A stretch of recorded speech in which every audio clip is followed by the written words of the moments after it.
Class में हम linear सम देख रहे थे दो वेक्टर सब स्पेस का, है ना, जिसको हम क्या बताए थे, W1 प्लस W2। ये क्या था, इसमें ऐसे एलिमेंट आएंगे x1 प्लस x2 टाइप के, जिसमें x1 होगा आपका W1 से और x2 होगा W2 से। ये इस प्रकार। अब ध्यान दें, थोड़ी देर पहले जो पिछले क्लास में ये जो हमारा डायरेक्ट सम है ना, ये क्या बनाता है, सब स्पेस बनाता है ना। तो इसके पहले हम चर्चा किए थे कि यदि W1 और W2 दोनों सब स्पेस हैं तो उसका जो यूनियन है जरूरी नहीं है कि हर बार एक सब स्पेस ही बनाए।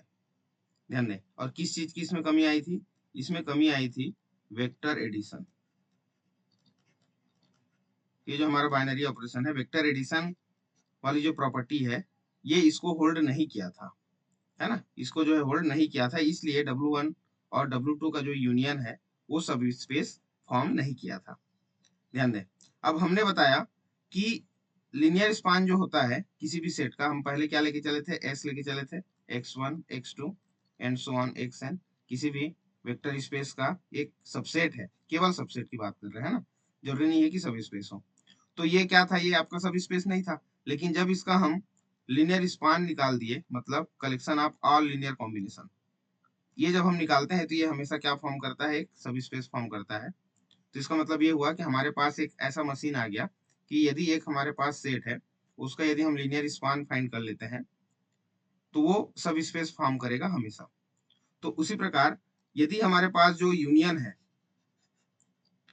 W1 यूनियन W2, ये हमेशा वेक्टर स्पेस नहीं है, तो यदि इसको हमको वेक्टर स्पेस बनाना है तो हम क्या करें, इसका हम यदि स्पान निकाल दें इस प्रकार, तो ये जैसे हम स्पान की बात करते हैं तो वो जो वेक्टर एडिशन वाली जो प्रॉपर्टी है उसको वो ऑटोमेटिक जो है होल्ड करने लगता है, उसको सेटिस्फाई करने लगता है, और ये क्या बन जाता है फिर, वेक्टर सब स्पेस। कहने का मतलब ये जो W1 यूनियन W2 है, अब वो क्या हो जाएगा, W1 प्लस W2 हो जाएगा, मतलब लीनियर सम हो जाएगा दो सब स्पेस का।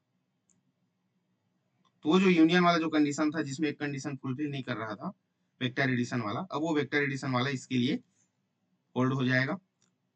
चूंकि W1 यूनियन W2 का हम स्पान फाइंड कर रहे हैं, लीनियर स्पान, तो लीनियर स्पान हमेशा क्या होता है, एक सब स्पेस होता है। तो ये जो एक्चुअल में यूनियन अब किस में बदल जाएगा, उसके लीनियर सम में बदल जाएगा, और लीनियर सम सब स्पेस होता है किसी भी वेक्टर स्पेस के लिए।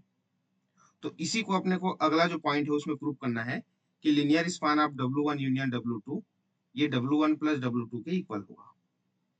मतलब ये यूनियन का भी यदि हम लीनियर स्पान फाइंड कर लेते हैं तो वो फिर से हमको एक सब स्पेस देगा। ये पॉइंट है हमारा। तो इसका जो थ्योरम होगा वो कैसे होगा,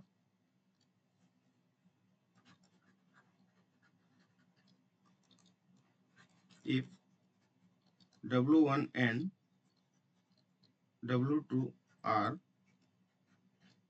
two subspaces of V, जो कि वेक्टर स्पेस है,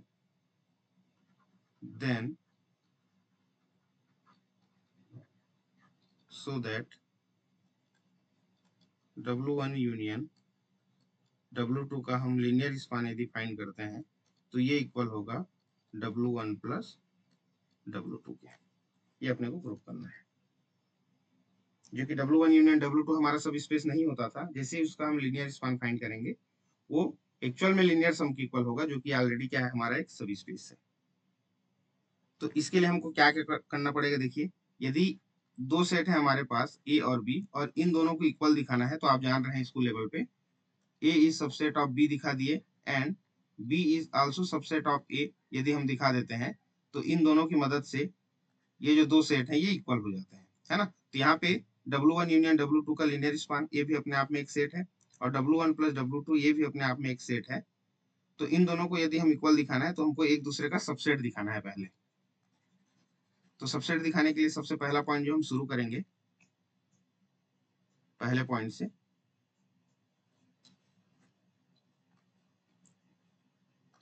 कि पहला चीज हम क्या दिखाएंगे कि ये जो W1 यूनियन W2 है वो W1 प्लस W2 का सबसेट है, पहले हम ये दिखा देते हैं।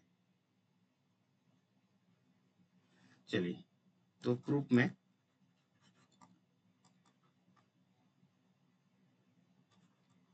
Late x1 belongs to W1। x1 belongs to W1 इसका मतलब ये हुआ कि x1 प्लस, यदि हम इसमें एडिटिव आइडेंटिटी ऐड करें x1 प्लस 0, तो ये बिलोंग करेगा W1 प्लस W2 में। कैसे बिलोंग कर रहा है? x1 बिलोंग करेगा W1 में एंड 0 वेक्टर बिलोंग करा दिए हम W2 से। ध्यान दें।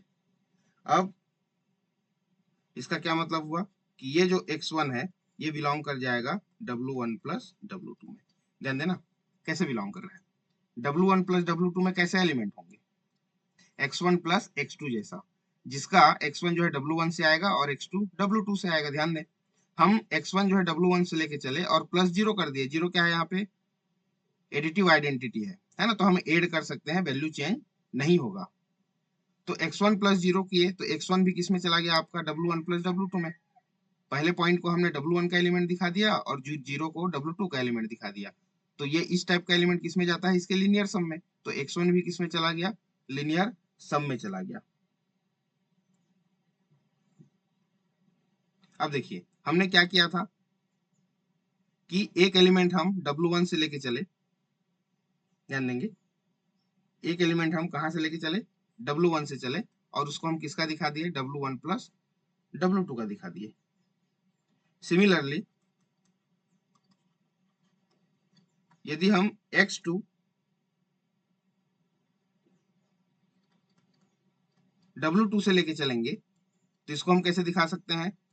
0 वेक्टर प्लस x2, और 0 वेक्टर प्लस x2 ये कहाँ बिलोंग कर जाएगा? ये बिलोंग कर जाएगा W1 प्लस W2 में।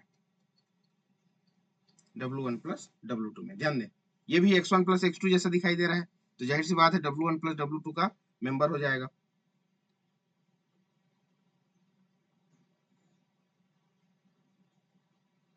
अब यहां से देखिए हम क्या कह रहे हैं।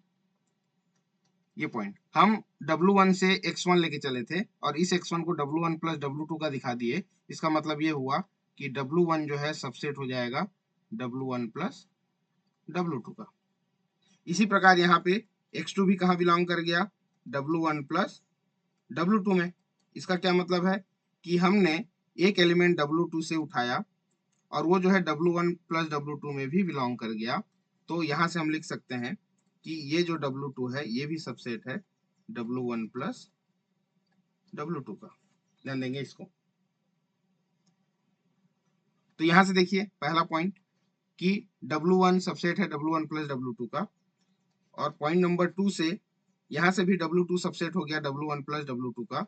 सो फ्रॉम 1 एंड 2 वी गेट, क्या मिलता है? यदि W1 सबसेट है W1 प्लस W2 का, W2 सबसेट हो गया W1 प्लस W2 का, तो इन दोनों का यूनियन भी सबसेट हो जाएगा W1 प्लस W2 का।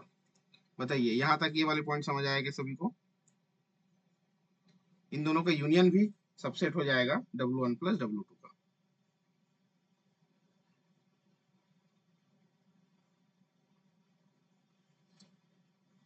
अब आगे देखिए हम इसमें बताना क्या चाहते हैं एक्चुअल में, कि हम इसके पहले एक थ्योरम हम पढ़ के चले हैं, है ना, और बहुत ही इंपॉर्टेंट थ्योरम बताया था मैं कि since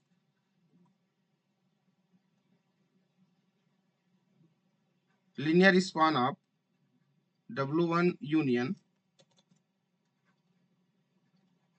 W2 is the smallest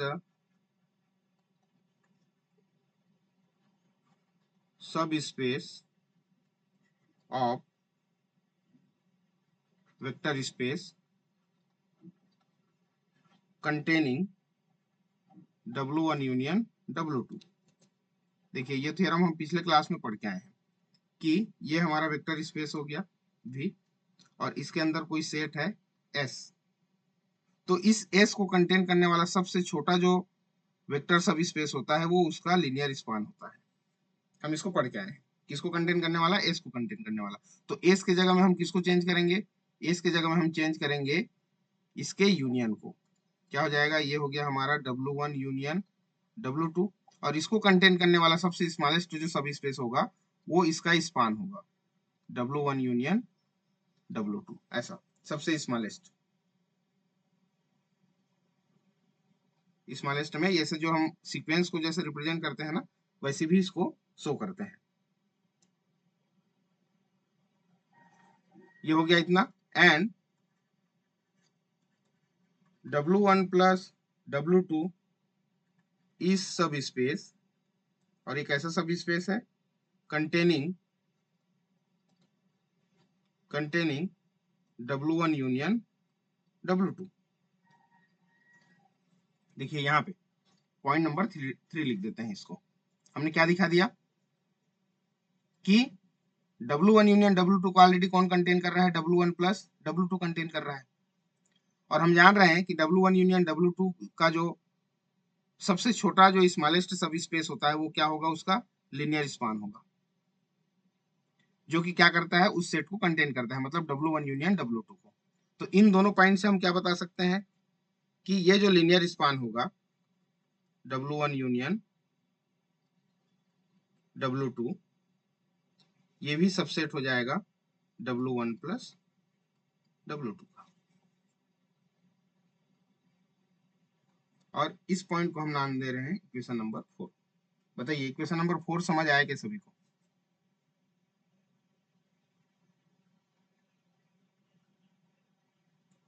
hello, बताएं।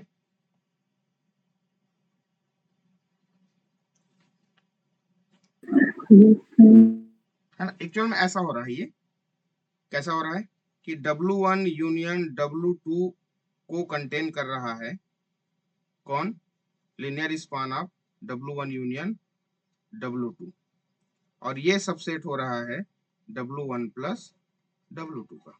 ऐसा हम कह रहे हैं कि ये जो स्पान है ये सबसे स्मॉलेस्ट सब स्पेस होगा, और W1 प्लस W2 भी क्या है, सब स्पेस है किसका, V का। तो जाहिर सी बात है लीनियर स्पान अगर सब स्पेस है तो वो W1 प्लस W2 से हमेशा छोटा होगा, जो किसको कंटेन करेगा, इसके यूनियन को कंटेन करेगा, मतलब ये बीच में आएगा, हमेशा हमेशा बीच में आएगा, ये पॉइंट कह रहे हैं। तो ये पहला पॉइंट यहाँ पे प्रूफ हुआ कि linear span of W1 union W2 subset हो गया W1 प्लस W2 का। अब इसका जस्ट उल्टा प्रूफ करना है कि लीनियर सम जो है सब स्पेस होगा उसके यूनियन का। तो second part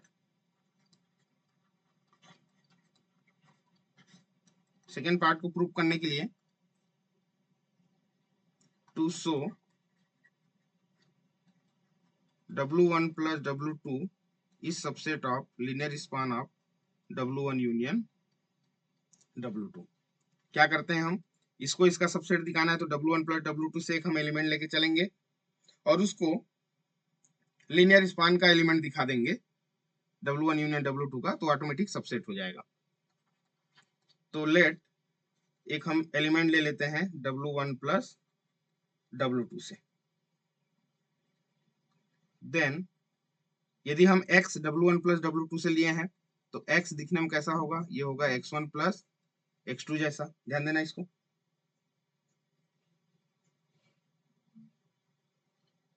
x1 plus x2 जैसा दिखाई देगा। ध्यान दें, जहां पे where x1 belongs to W1 and x2 belongs to W2 हो जाएगा। इफ, ध्यान देना, if x1 belongs to W1 तो ये इसके W1 यूनियन W2 में भी बिलोंग कर जाएगा। ध्यान देना, यदि x1 आपका W1 है तो W1 यूनियन W2 में किसी एक में होना चाहिए, तो उसके यूनियन में ऑटोमेटिक चला जाता है।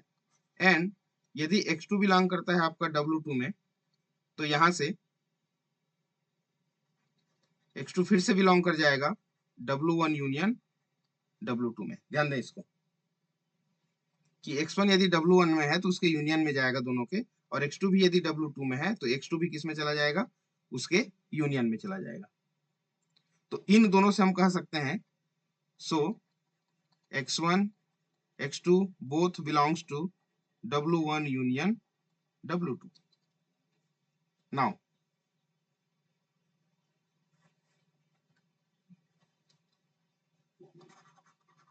नाउ ये जो हमारा x है जो कि कैसा है, x1 प्लस x2 जैसा है, ध्यान देंगे। अब इसको कैसे लिख सकते हैं हम, इसको लिख सकते हैं हम 1 into x1 plus 1 into x2, ध्यान देंगे।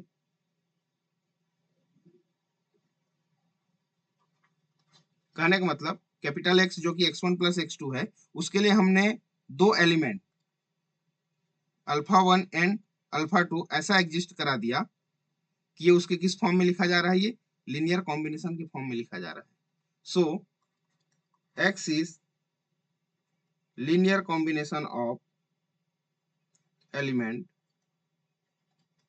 x1 and x2 which is belongs to W1 union W2। यहाँ पे देखिए W1 union W2, W1 union W2 में बिलोंग करने वाले दो एलिमेंट के लीनियर कॉम्बिनेशन के फॉर्म में हमने x को दिखा दिया। मतलब x जो है लीनियर कॉम्बिनेशन के फॉर्म में लिखा जा रहा है। तो लीनियर कॉम्बिनेशन के फॉर्म में यदि लिखा जा रहा है लीनियर सम के फॉर्म में, तो क्या हो जाएगा, यहां से ये लीनियर स्पान का एलिमेंट हो जाएगा। ध्यान दें, यदि लीनियर कॉम्बिनेशन के फॉर्म में लिख पा रहे हैं तो लीनियर स्पान का ये एलिमेंट हो जाएगा। तो यहां से हम लिखेंगे x belongs to linear span of W1 union W2।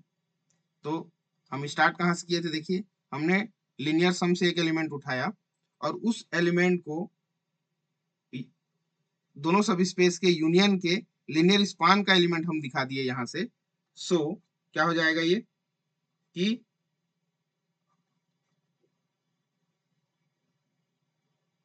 W1 plus W2 is subset of linear span of W1 union W2। हम इसको ले लिए point number 5 from equation 4 and 5 we have linear sum of linear span of W1 union W2 is equal to W1 plus W2। तो यदि हमारे पास union है कोई भी दो सब स्पेस का, उसका यदि हम स्पान निकाल देते हैं तो फिर से वो सब स्पेस हो जाता है जो कि लीनियर सम के इक्वल होगा। मतलब वो जो वेक्टर एडिशन वाली जो प्रॉपर्टी है वो सम के रूप में हमको यहाँ पे सामने दिखाई देने लगता है। ओके है जी ये वाला पॉइंट।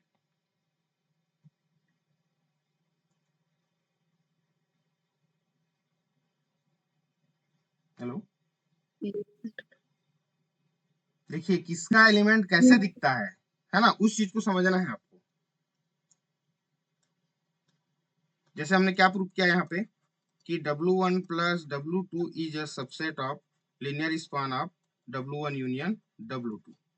इसके एलिमेंट कैसे दिखेंगे, x1 प्लस x2 जैसे, जो कि पहला एलिमेंट W1 का होगा, दूसरा एलिमेंट W2 का होगा।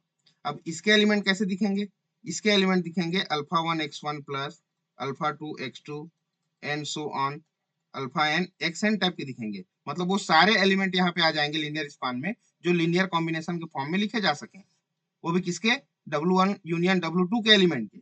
इसलिए सबसे पहला पॉइंट हम क्या किए थे कि x1 और x2 को पहले हम W1 यूनियन W2 का एलिमेंट दिखाया पहले, और इसी के एलिमेंट के लीनियर कॉम्बिनेशन के फॉर्म में यदि हम लिख पा रहे हैं तब वो इसका एलिमेंट यूनियन के लीनियर स्पान में जाएगा, है ना। तो इस चीज को समझना है कि कहाँ का एलिमेंट हम किस तरीका से लें।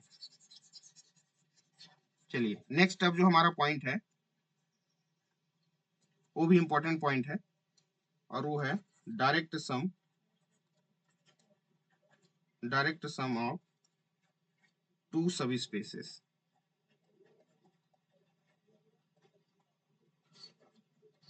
देखिए अब डायरेक्ट सम किसको कहते हैं,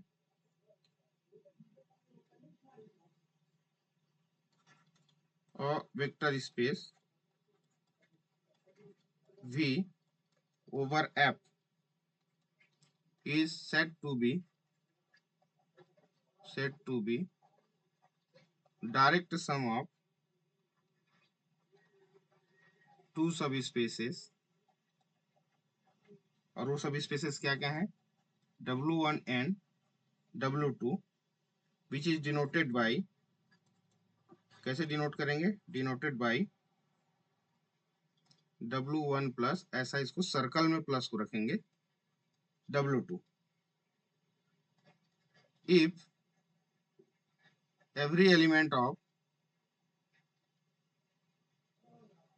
एलिमेंट को अब इसमें क्या कहते हैं, हम वेक्टर कहते हैं ना, वी के वेक्टर को, तो वेक्टर लिखो, एवरी वेक्टर ऑफ वी, है ना, और यहां से क्या ले रहे हैं हम, एक्स ले रहे हैं, ध्यान देना, एवरी वेक्टर ऑफ वी जो कि एक्स है, ध्यान देना, belongs to we can be uniquely expressed, इस वर्ड का यूज करना बहुत जरूरी है, can be uniquely expressed as x equal to x1 plus x2 where x1 belongs to W1 and x2 belongs to W2। ध्यान दें, हम क्या कह रहे हैं, हमारे पास दो सब स्पेस है W1 एंड W2, तो हम V को क्या कहते हैं, डायरेक्ट सम कहते हैं, किसका, W1 प्लस W2 का, और इसको कैसे रिप्रेजेंट करते हैं, इस प्रकार W1 प्लस W2, और प्लस को सर्कल में रखेंगे। यदि V का हर एक एलिमेंट W1 और W2 के कोई दो एलिमेंट के सम के रूप में लिखा जा सके, वो भी कैसा लिखा जा सके, यूनिकली, मतलब उसके जैसा कोई दूसरा नहीं होना चाहिए, तब हम उसको डायरेक्ट सम कहेंगे, W1 प्लस W1 और W2 का।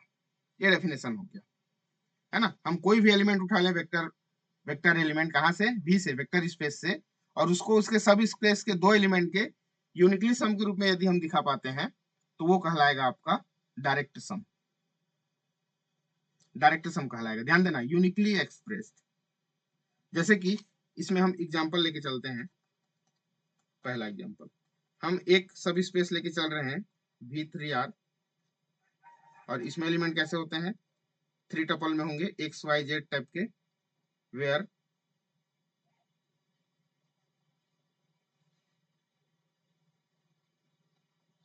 Z equal to 0। ध्यान दें, इसको हमने पहला W1 ले लिया,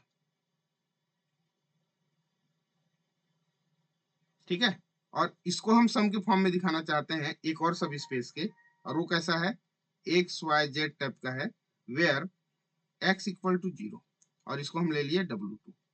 कहने का मतलब, ये जो V3R है, इसको हम लिख रहे हैं W1 प्लस W2 के फॉर्म में, और W1 कौन है, ये है, और W2 आपका ये है, जिसमें Z वाला जो टर्म है, मतलब थर्ड जो कोऑर्डिनेट होगा वो 0 होगा, और इसमें पहला वाला 0 हो जाएगा, ध्यान देंगे इसको।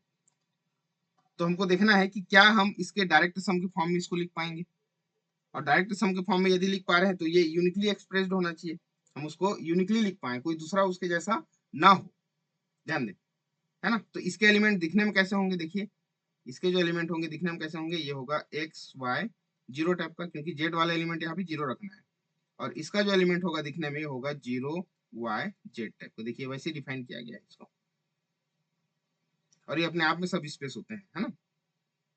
अब हम क्या करते हैं, V3R से एक एलिमेंट हम पिक करते हैं, कोई भी एक एलिमेंट उठा लेते हैं, लेट एक्स वाई जेड ही हम ले लेते हैं, कहां से, V3R से, 3 टपल में होंगे इसके एलिमेंट।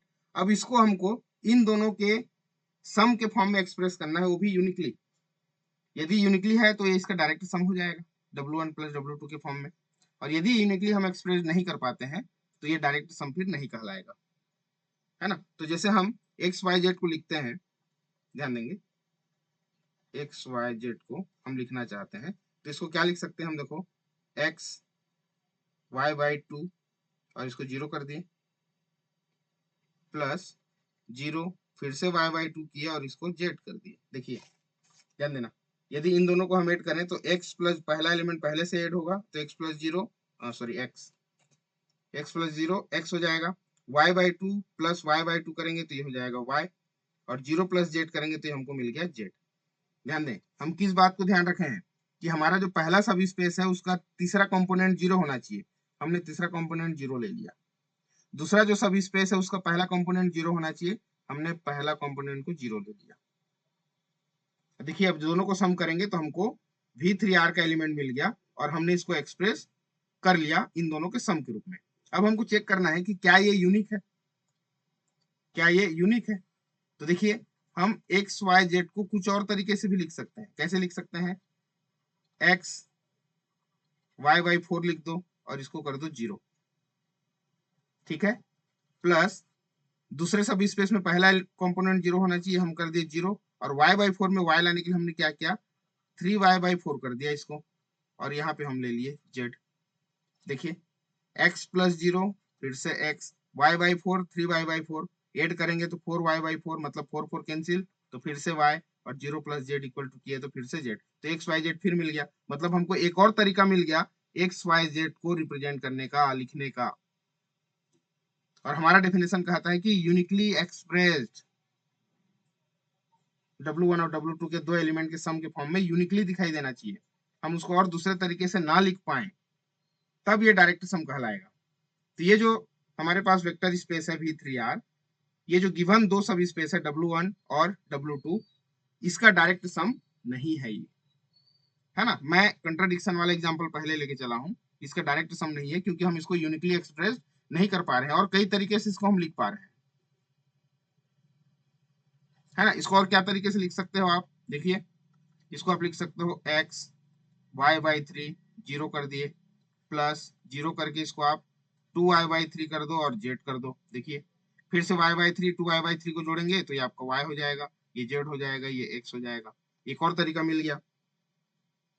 तो हम इसको यूनिकली नहीं दिखा पा रहे हैं दो वेक्टर स्पेस के एलिमेंट के सम के फॉर्म में, तो ये आपका डायरेक्ट सम नहीं है। दूसरा एग्जांपल हम लेके चलते हैं जो कि डायरेक्ट सम है हमारा, है ना। तो V3R हमारे पास वेक्टर स्पेस है और इसके लिए एक सब स्पेस दिया है एक्स वाई जेड, जहां पे जेड हमारा 0 है जिसको हम W1 कह रहे हैं, प्लस दूसरा एलिमेंट जो होगा, सॉरी दूसरा subspace X Y Z such that यहाँ पे आपका एक्स भी 0 है और वाई भी 0 है। समझना इसको। तो पहला एलिमेंट, सॉरी जो पहला वेक्टर स्पेस है उसके एलिमेंट कैसे दिखेंगे? एक्स वाई 0 टाइप के। और दूसरा जो वेक्टर स्पेस हम लेके चल रहे हैं इसके लिए, जिसको V3R को हमको रिप्रेजेंट करना है यूनिकली, ये कैसा दिखेगा? ये दिखेगा आपको 0 0 जेड टाइप का। मतलब पहले वेक्टर सब स्पेस में ऐसे एलिमेंट आते हैं जिसका तीसरा नंबर का जो कंपोनेंट है वो 0 होगा, और W2 सब स्पेस में शुरू के दोनों कंपोनेंट 0 होंगे। ऐसा सब एलिमेंट इसमें कंटेन कर जाएगा। तो देखिए V3R में हम एक एलिमेंट लेके चलते हैं X Y Z, X Y Z ही ले लेते हैं, ये सब रियल नंबर है। अब रियल नंबर है तो ये क्या हो जाएगा? ये इसको लिख पाएंगे हम, ध्यान देना, एक्स वाई 0 और प्लस 0 0 जेड। इसको यदि हम सम करते हैं तो हमको फिर से मिल जाएगा एक्स वाई जेड मिल जाएगा। देखिए अब इसको और अलग तरीका आपको मिलेगा ही नहीं कि जिससे इसको आप इसके सम के फॉर्म में दिखा पाए। हमारे पास कोई ऑप्शन ही नहीं है कि इसके जो एलिमेंट है वो दिखने में ऐसे हैं, एक्स वाई 0 टाइप के और 0 वाई जेड टाइप के, पहले वाले एग्जाम्पल में। यदि हम इन दोनों का इंटरसेक्शन लें, ध्यान देंगे, इन दोनों का यदि हम इंटरसेक्शन लें तो हमको क्या मिलेगा? इंटरसेक्शन में हमको मिलेगा 0 y 0। ध्यान देंगे इसमें y ही एलिमेंट इसमें कॉमन दिख रहा है, देखिए। बाकी पहला एलिमेंट को इस पहले एलिमेंट से कंपेयर करें तो 0 होना पड़ेगा, और थर्ड एलिमेंट को इस थर्ड एलिमेंट कंपोनेंट से यदि कंपेयर करें तो इसको भी 0 होना पड़ेगा। तभी 0 y 0 टाइप का एलिमेंट इन दोनों के इंटरसेक्शन में आएगा। मतलब ये कैसा होगा दिखने में? ये दिखने में होगा इस टाइप का, 0 1 0 टाइप के एलिमेंट आएंगे, 0 2 0 टाइप के एलिमेंट आएंगे, 0 3 0 टाइप के एलिमेंट आएंगे इसमें। अब जो हम दूसरा एग्जांपल लेके चले हैं उसका यदि हम इंटरसेक्शन निकालें, आप ध्यान दो, तो यदि पहले कंपोनेंट को हम क्या करें? कंपेयर करें, तो ये दूसरे वाले एलिमेंट से कंपेयर करने पे 0 आ गया। मिडिल टर्म, मिडिल कंपोनेंट है, उसको यदि कंपेयर करें तो 0 आ गया, और अंतिम वाले को यदि कंपोनेंट को कंपेयर करें तो फिर से क्या आ गया? 0 आ गया। ध्यान दें, मतलब क्या है, इसका अर्थ क्या हुआ यहाँ पे? कि हमने जो पहला जो एग्जाम्पल लिया था जिसको हमने डायरेक्ट सम के फॉर्म में नहीं लिख पाए, नहीं दिखा पाए, तो उस केस में क्या था, हमको जीरो एलिमेंट नहीं मिला था, इंटरसेक्शन। लेकिन जब दूसरे एग्जाम्पल की हम बात किए और दोनों के एलिमेंट का इंटरसेक्शन हम लिए, तो देखिए हमको यहाँ पे एक जीरो वेक्टर मिल रहा है इसका इंटरसेक्शन। तो ध्यान देंगे कि कोई भी दो सब स्पेस है और उससे यदि हम डायरेक्ट सम बना रहे हैं किसी वेक्टर स्पेस को, तो उन दोनों सब स्पेस का यदि हम इंटरसेक्शन ले तो केवल हमको क्या मिलना चाहिए, जीरो मिलना चाहिए, केवल जीरो मिलना चाहिए। तब के केस में हम किसी वेक्टर स्पेस के एलिमेंट को दो सब स्पेस के एलिमेंट के रूप में, सम के रूप में यूनिकली हम लिख पाएंगे उसको। तो यही एक आपका थ्योरम बनेगा फिर अगली पॉइंट के लिए। कैसे थ्योरम बनेगा, ध्यान दें। और उसी को हम डेफिनेशन भी कह सकते हैं, है ना।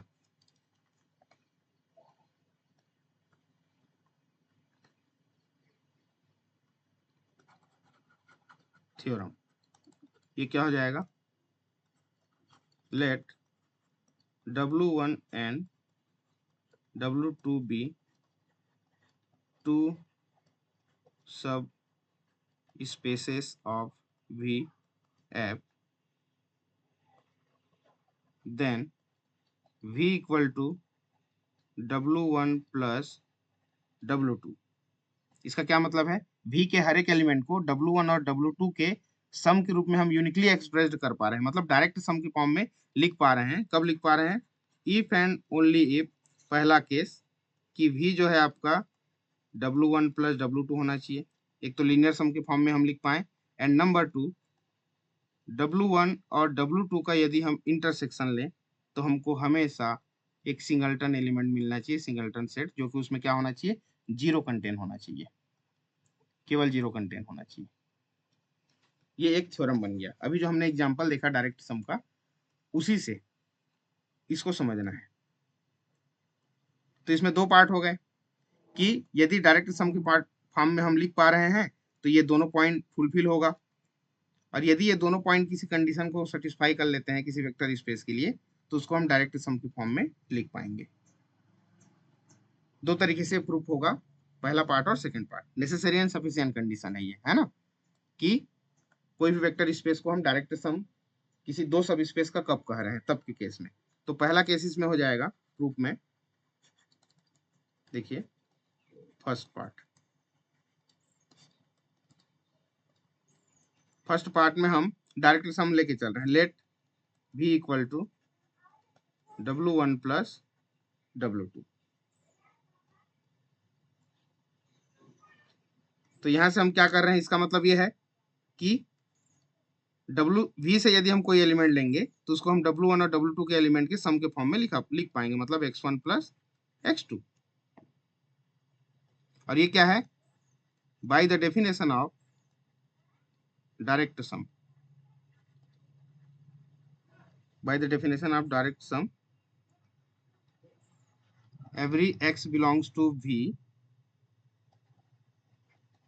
can be written as, uniquely लिखो, uniquely written as x equal to x1 plus x2, है ना। हमने क्या किया कि V जो है एक डायरेक्ट सम है W1 और W2 का, उसको पहले कंसीडर किए, और उसके बाद इन दोनों पॉइंट को हम प्रूव करेंगे कि V बराबर W1 प्लस W2 होगा और इसका इंटरसेक्शन जो है केवल जीरो होगा। तो हम क्या करेंगे, ध्यान दें, डायरेक्ट सम के डेफिनेशन से ही पहला पार्ट प्रूफ हो जा रहा है। देखो ये जो पहला पॉइंट है V बराबर W1 प्लस W2, यदि V के हर एक एलिमेंट को हम W1 और W2 के सम के फॉर्म में दिखा पा रहे हैं, तो ये तो लीनियर सम आपको पहले ही हो गया। कहां से, डायरेक्ट सम के डेफिनेशन से ही पहला पार्ट प्रूफ हो गया इसका। अब हमको जो प्रूफ करना है वो सेकेंड पार्ट को प्रूफ करने की आवश्यकता है, सेकेंड पार्ट को प्रूफ करने की आवश्यकता है। तो हम क्या करेंगे कि जो प्रूफ करेंगे उसका हम कंट्राडिक्शन लेके चलते हैं, उसका उल्टा लेके चलते हैं, कि मान लेते हैं कि W1 इंटरसेक्शन W2 जो है हमको जीरो नहीं मिलता, जीरो के अलावा कोई दूसरा एलिमेंट मिलता है। ठीक है, तो क्या लिख रहा हूं मैं, further suppose x is not equal to 0 and x belongs to W1 intersection W2। मतलब W1 इंटरसेक्शन W2 में एक एलिमेंट है x जो कि नॉन जीरो है, लेकिन हमको प्रूफ क्या करना है, जीरो प्रूफ करना है। ध्यान देना इंटरसेक्शन को।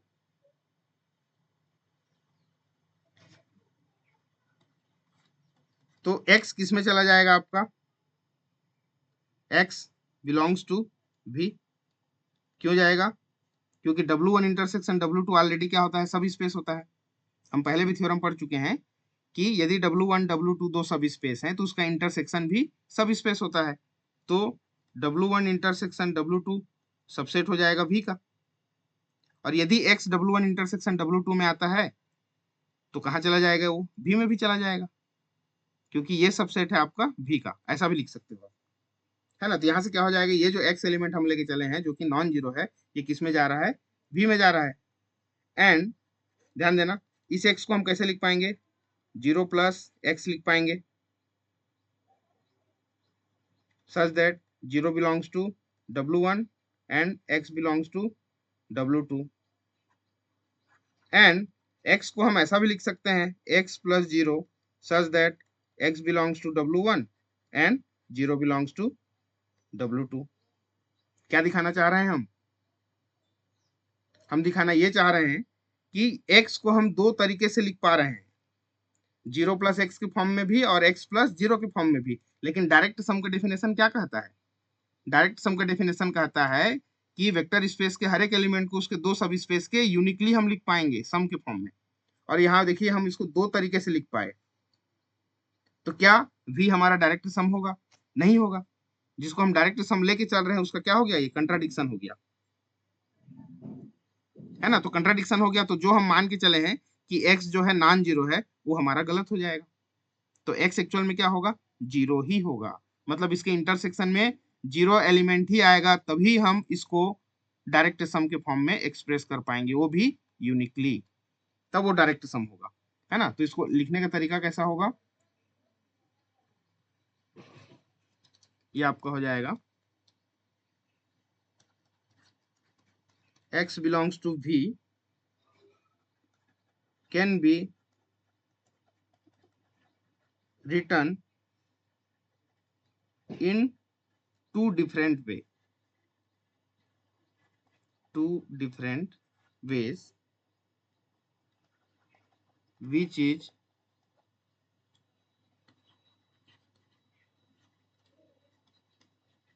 contradiction to V is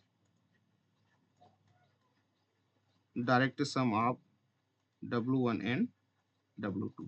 वो जो शुरुआत में हम V को डायरेक्ट सम लेके चले हैं W1 और W2 का, उसका क्या कर रहा है, ये कंट्राडिक्ट कर रहा है, उसका विरोध कर रहा है ना, क्योंकि दो तरीके से उसके एलिमेंट को हम दिखा पाए, तो ये डायरेक्ट सम नहीं होगा। सो अवर एजम्पशन, हम जो मान के चले हैं, इज रॉन्ग। यदि रॉन्ग है तो क्या हो जाएगा, x इक्वल टू केवल जीरो हो जाएगा। It means W1 intersection W2 this is equal to singleton zero. ये इसका सेकेंड पार्ट हो गया। बताइए ये वाला समझ में आया क्या सभी को?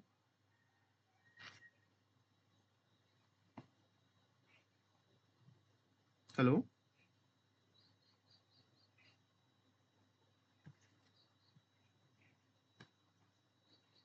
हेलो, यस और नो क्या है बताएं।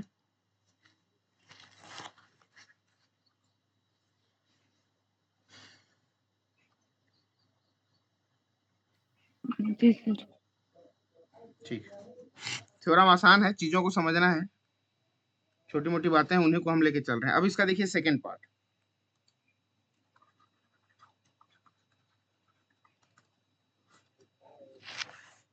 सेकेंड पार्ट क्या हो जाएगा कि जो दो पॉइंट अभी हम प्रूव किए उसको हम लेके चलेंगे और V को डायरेक्ट सम दिखाएंगे पहले, है ना।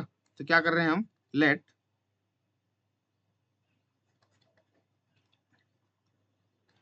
ऐसा, let V equal to W1 plus W2 and W1 intersection W2 equal to 0, है ना। इसको हम लेके चल रहे हैं। वी हैव टू शो, हमको क्या प्रूव करना है इसके दौरान, we have to show that V equal to W1 और इसका डायरेक्ट सम हो जाएगा W1 और W2 का जो हमारा V है, that is we will show that, हम क्या दिखाएंगे इस दौरान, वी विल शो दैट, एक मिनट, V can B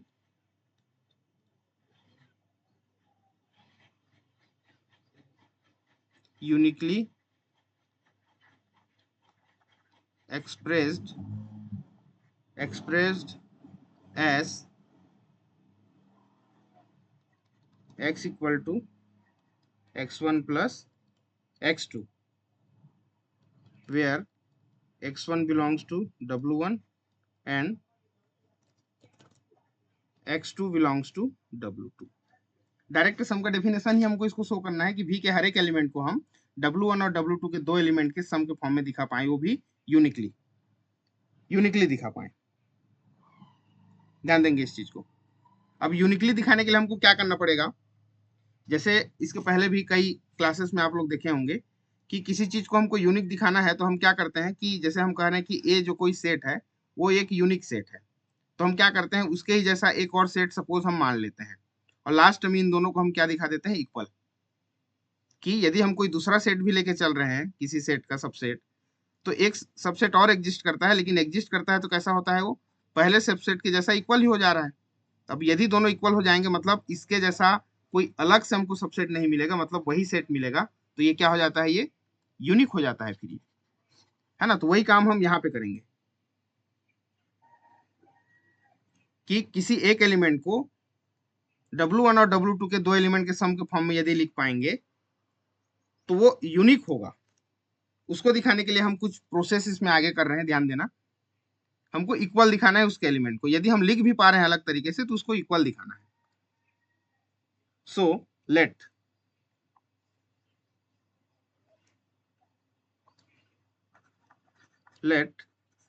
if possible, यदि संभव हो तो हम क्या कर रहे हैं, x equal to x1 plus x2 हम लेके चल रहे हैं, where x1 belongs to W1 and x2 belongs to W2।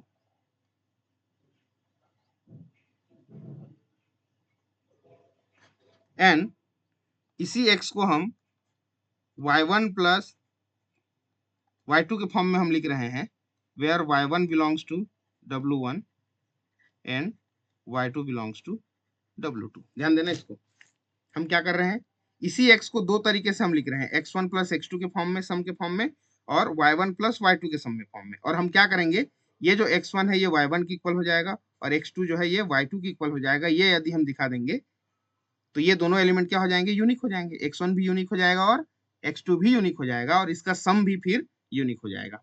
मतलब यदि x को हम किसी और तरीके से लिख भी पाते हैं तो वो कोई दूसरा एलिमेंट नहीं है, कौन है, वही एलिमेंट x1 और x2 ही है। तो ये कैसे दिखा पाएंगे, यदि x1 को हम y1 की इक्वल बता दें और x2 को y2 की इक्वल बता दें। नाउ इसको हम ले लिए इक्वेशन नंबर 1, इसको ले लिया हम इक्वेशन नंबर 2। मान लिया जाए x को हम दो तरीके से लिख पा रहे हैं, है ना, हम ये लेके चल रहे हैं और वो दो तरीका कोई दो अलग अलग नहीं है, वो एक ही तरीका होगा, तब वो यूनिक हो जाएगा।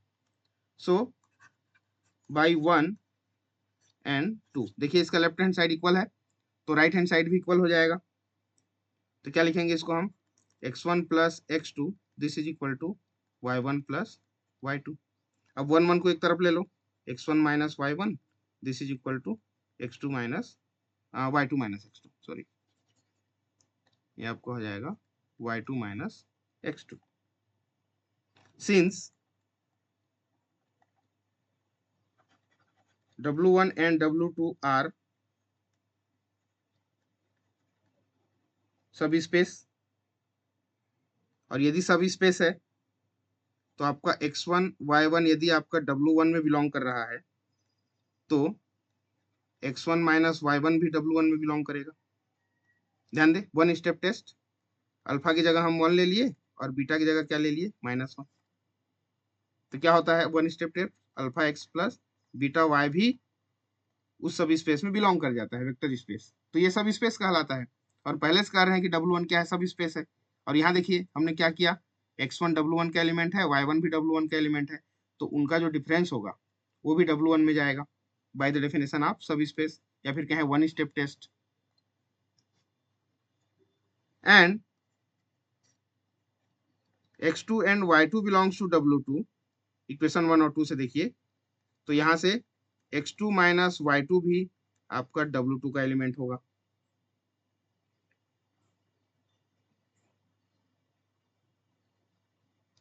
अब यहां से देखिए इक्वेशन नंबर 3 से इसको आप 3 ले लो।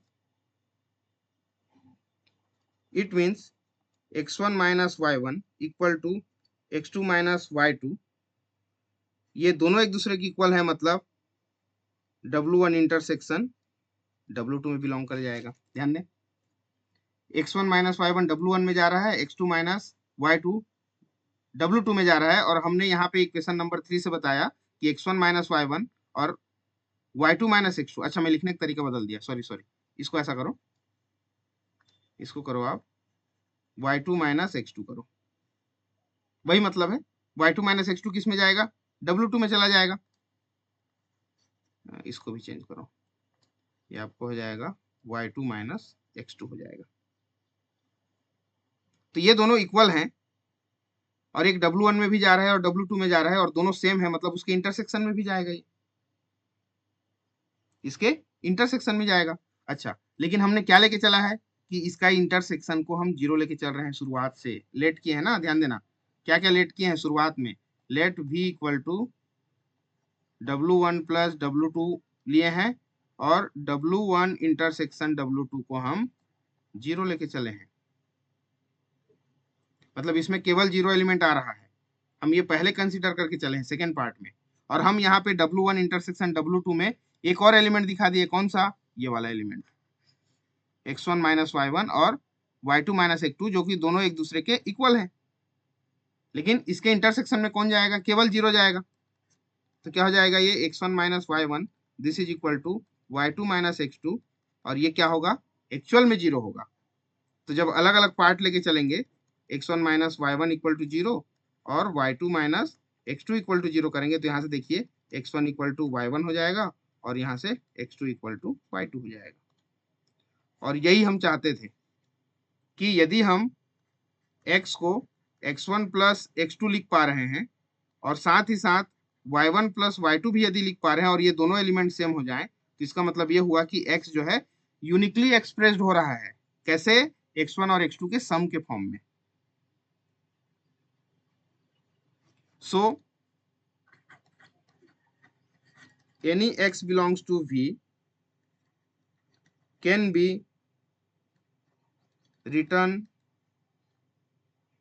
in one and only one way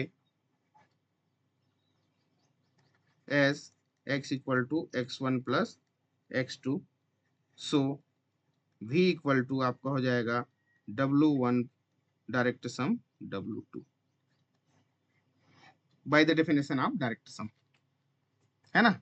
वो जो एलिमेंट है वो यूनिक है, तो भी हमारा डायरेक्ट सम हो जाएगा सब स्पेस W1 और W2।